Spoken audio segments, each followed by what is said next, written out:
ধন্যবাদ। আমি কিছুদিন আগে 2 সপ্তাহ আগে চট্টগ্রাম রেঞ্জের ডিআইজি হিসেবে যোগদান করেছি এবং যোগদান করার পরেই আমরা এই মাদকের বিরুদ্ধে সর্বাত্মক অভিযান পরিচালনা করার লক্ষ্যে আমাদের সকল অফিসারদের সাথে মত বিনিময় করেছি, তাদেরকে সেন্সিটাইজ করেছি, তাদেরকে মোটিভেট করেছি। এই দ্বিতীয় পর্যায়ে এখন আমরা আমাদের সমাজের বিভিন্ন শ্রেণী পেশার মানুষ যারা, তাদেরকে আমাদের এই কার্যক্রমের সাথে সম্পৃক্ত করে মাদক নির্মূলে আমাদের এই অভিযানে সবার সহযোগিতা নিয়ে আমরা এই অভিযানটা অব্যাহত রাখতে চাই এবং আমরা পরিষ্কার ঘোষণা দিচ্ছি, মাদক নির্মূল না হওয়া পর্যন্ত এবং এটা সহনীয় পর্যায়ে না আসা পর্যন্ত সমাজে মাদক বিরোধী অপশক্তি এদের নির্মূল না হওয়া পর্যন্ত আমাদের এই অভিযান কোনো ধরনের তদবির বা কোনো না, এটা আমি ঘোষণা দিয়েছি।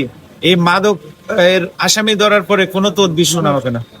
স্যার আমার একটা কথা বলতে পারেন যে আপনাদের অভিযান কন্টিনিউ, ভাই আমাদের আপনারা করিয়েন, আবার আপনার অভিযান তো কন্টিনিউ থাকবে। এই যে অবশ্যই ওই পয়েন্টটা একটু বলেন, যত বড় নেতাই হোক তদবির সেটা আমি বলেছি, মাদকের বিরুদ্ধে কোনো ধরনের তদবির শোনা হবে না, কোনো প্রভাবশালী তাদের তদবির দেখা হবে না। আমরা অপরাধীকে অপরাধী হিসেবে দেখি। ঠিক আছে, thank you sir. Thank you.